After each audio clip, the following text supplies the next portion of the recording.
సభ్యులు భూపాల్ రెడ్డి గారు మాట్లాడవలసిందిగా విజ్ఞప్తి చేస్తా ఉన్నాను.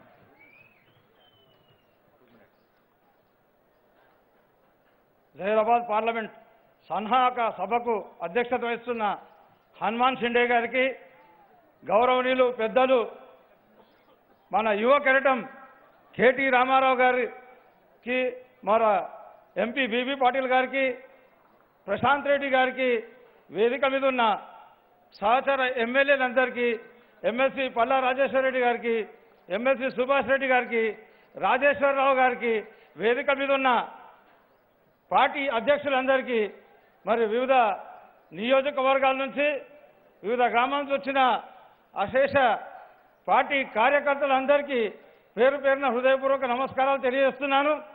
మరి మీ అందరికీ తెలుసు, తెలంగాణ రాష్ట్రం కేసీఆర్ గారి కృషి వల్లనే వచ్చింది.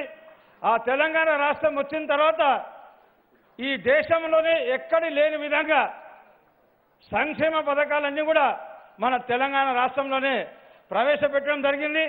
అన్ని సంక్షేమ పథకాలను కూడా పక్క రాష్ట్రాలే కానీ కేంద్ర ప్రభుత్వం కూడా మన సంక్షేమ పథకాలని కాపీ కొట్టి ఈరోజు ఆ సంక్షేమ పథకాల ద్వారా ఓట్లు తీసుకోవాలని చెప్పేసి ప్రయత్నం చేస్తున్నారు.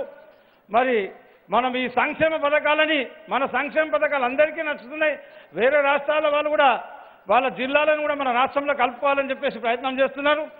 కాబట్టి మనం ఈ సంక్షేమ పథకాలన్నీ కూడా ప్రజల దృష్టికి తీసుకెళ్లాలి.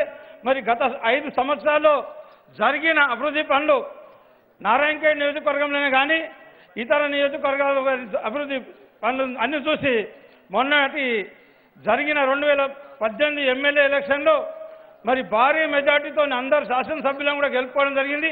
ఆ తర్వాత జరిగిన సర్పంచ్ ఎన్నికల్లో కూడా 80% పై చిలుకు సర్పంచులు కూడా మనం కైవసం చేసుకోవడం జరిగింది.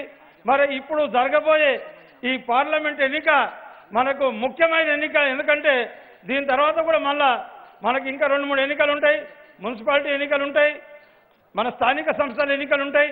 ఈ ఎన్నికల్లో కూడా గతంలో మనం ఎంత కష్టపడి మనము మెజార్టీ సాధించడం, సర్పంచులు గెలిపించుకున్నాం. అదేవిధంగా ఈ ఎంపీ పార్లమెంట్ ఎన్నికలు కూడా మనం అందరం కూడా కష్టపడి మరి ఎమ్మెల్యే ఎలక్షన్లో వచ్చిన దానికంటే జహీరాబాద్ పార్లమెంట్ ఎన్నికల్లో ఇంకా అత్యధిక మెజార్టీ తీసుకొని రావాలి. ఎందుకంటే ఈ ఎంపీలు మనం సాధించుకుంటే మన సంక్షేమ పథకాలు కానీ మన అభివృద్ధి పనులు కానీ కేంద్రం నుంచి నిధులు సాధించుకోవడానికి మనకు అవకాశం ఉంటుంది.